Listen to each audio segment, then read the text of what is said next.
My name is Erin Holmes, and I live in Hudson, and I'm the mother of a son who passed away from a heroin overdose. So I dropped him off where he was going to meet this person, handed him my cell phone, said, call me if you need a ride, and his last words to me were, thanks, I love you, and I said, I love you back. They're getting hooked on it, be it from a prescription from a doctor, and now they can't get that prescription anymore. Now they've got to look for their high in another way. Probably the hardest time for me because my husband wouldn't come in the room, so I was alone.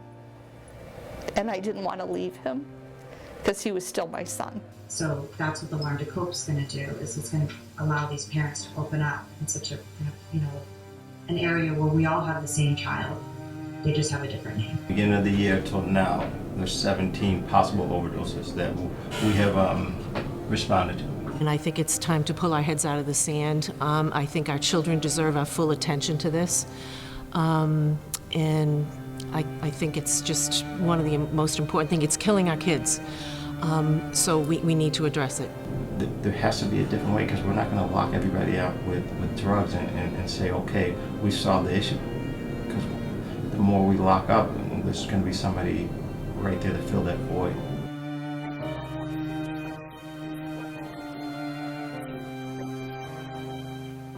Heroin. It's a drug now mentioned daily. Poisonous and highly addictive, this drug is building up in the most affluent of American communities. That storyline has been repeated time and time again in our news, social media, schools, and workplaces. But that storyline has also been told very often without the antidote to the problem of heroin abuse. My name is Dakota Antelman, and this is a HUD TV special, Faces of the Solution.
In addition to the Narcan training, the Coalition is planning a 5K for drug abuse awareness, and is also currently running a campaign to fight underage drinking. These problems are part of the Coalition's fight with drug abuse in Hudson. In that fight, local high schools are the front lines. Pat Emmons, a nurse at Hudson High, is in the trenches. I think it's important for us to come together as a community. First and most important, to recognize that it is a problem, that we have a problem in Hudson. As small as Hudson is, this problem has touched every community across the country. And I think it's time to pull our heads out of the sand. I think our children deserve our full attention to this. And I think it's just one of the most important things. It's killing our kids. So we need to address it. I think the more we talk about it and the more we expose it and get a conversation going, the better off we are. We'll never get anything funded if it isn't out in the open and people are talking about it. Are we going to change everyone's mind about it and get everyone on board? Probably not. But I do think there's a lot of ignorance, and I don't use that in a negative way. I think we need to do a lot of teaching, and that's the first way to address this problem. And it isn't about those people and us, it's about all of us. I think for my own practice, I really try on a daily basis to be very present and cognizant of the fact that we do have this problem. And I try to look at every student as though that student could be using. At the beginning of my career, even at the high school, that really wasn't on my radar, I have to be honest.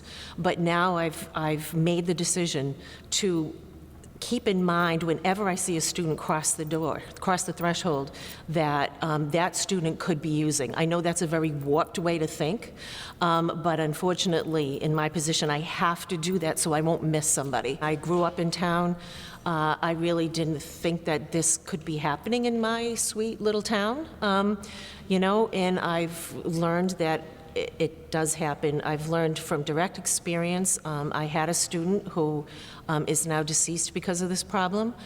So every day I'm learning about it, and I'm really, really dedicated to helping kids with anything, and substance use, in particular. For Pat Emmons, the change in protocol for dealing with potentially drug-addicted children has been a personal choice, one made internally and over the course of a single career. In the grittier world of law enforcement, treating drug addicts with sympathy, as many departments currently do, is a 180-degree pivot from old-school policing. Chief Michael Burks of the Hudson Police Department has experienced that change. When I first came on back in '86, I started off at 20 years old, and it was the war on drugs. Everybody wanted to have a task force. Everybody was trying to arrest or seize as much drugs as possible. Now forward fast to 2016, it's more assisting and helping the people in need, especially with the opioid epidemic. It's more directed at getting help and assistance for the families and the addicts. I think it's a need. Where there's a need, I think that's where people are going to put the most dollars and the most effort. And they're putting that there because there is a need, and they see that, okay, we're not as police going to arrest our way out of this. There's a bigger problem with we've got to bring other partners and collaborate with as many people and organizations as possible. And if we can do that, hopefully we can solve the issue. We have the kiosk in the lobby where people can drop off. We've had that for years. As of late, I've seen we're emptying that more frequently.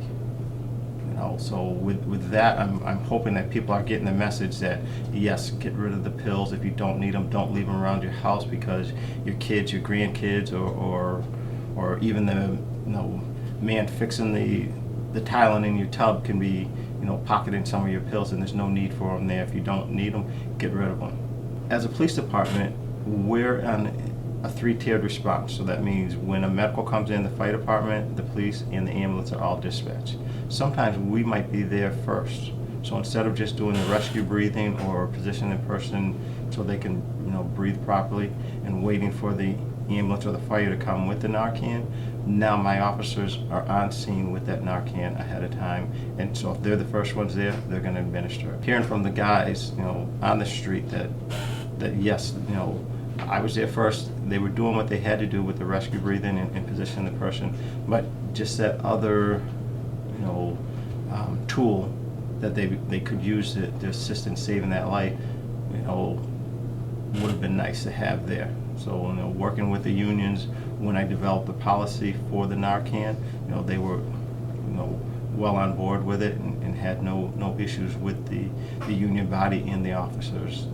That they see it as a tool that's beneficial to them as much as it is to the person in need. The more people that we have fighting this issue, the better off we're going to be. And when I say we, I mean the community itself. It's not we, the police, it's we as a community, because we are part of this community. So if we have everybody working for a common goal, I think it makes for a better result in the end. Outside of policing and outside of the schools, the parents of addicts are often left in the dark. Erin Holmes, a local parent of a now deceased heroin addict, says she feels that the community must get better at educating parents about drug abuse. She is trying to do that and support parents whose children are already addicted with her new Hudson chapter of the Learn to Cope support group.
In 1894, two Hudson boys were playing with firecrackers when they accidentally burnt down most of downtown Hudson.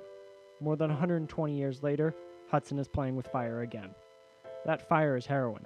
The blaze it has created has been smoldering for decades, but is now threatening to explode into a raging inferno. And it would be false to say that this fire has been left unchecked. There are people fighting it, large groups of citizens and politicians lining up to pour water on it. We have seen their solutions, we've sat in on their meetings, and in our conversations with them, they say there must be more. more money, more involvement, more solutions. So, we will hopefully see, in the coming months and years, more faces.